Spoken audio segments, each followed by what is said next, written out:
A bid for independence. A growing sense of nationalism.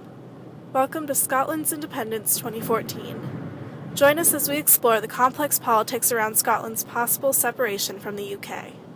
From rolling hills, beautiful coasts, and extravagant age-old culture, Scotland speaks up, taking their fate into their own hands. But it's no small feat. From currency confusion to EU membership to citizenship laws, debate has taken both countries by storm as the voting date looms closer than ever before. But as a wise man once said, to be able to predict the future, we must first understand the past. Great Britain and Scotland have been quarreling since 937 AD. Scotland, occupied by separate clans mimicking a system similar to the Italian city-states, peacefully coexisted. The English turned to take over Scotland in the 937 Battle of Brunanburh, resulting in numerous clans banding together to face a unified British crown. This marks the beginning of the centuries-long quarrel between Scotland and the UK as the Scottish are finally defeated.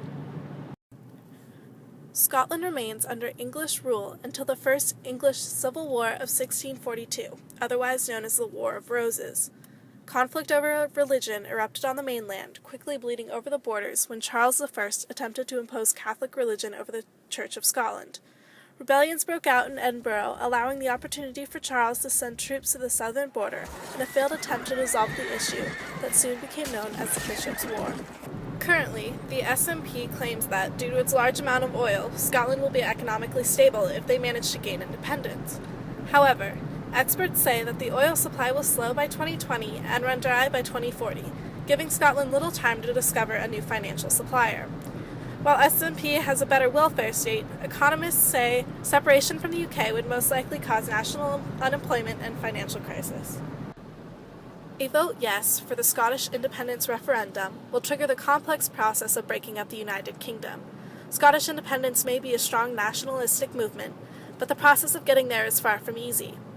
Immediate negotiations would include a number of difficult issues, such as the division of the UK national debt, border security, and the future of the North Sea oil and gas, along with other national assets.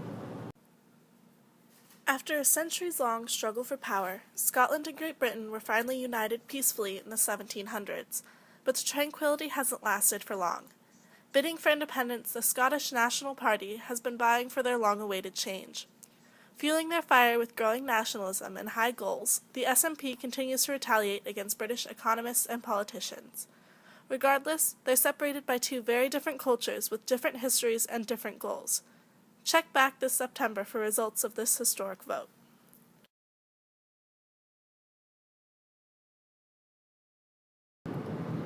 The SNP strives to establish two oil funds. One will deal with the fluctuations of the oil economy, and the other to oversee long-term investments. However, England claims that this plan is unreliable, due to the fact that oil will soon run out, eliminating the supply for investing long-term. Questions have also surfaced regarding how Scotland will plan to be able to fund this plan, being accused of increasing unnecessary deficit. The SNP is opposed to any nuclear weapons and plans to eliminate their fleet of Trident missile submarines.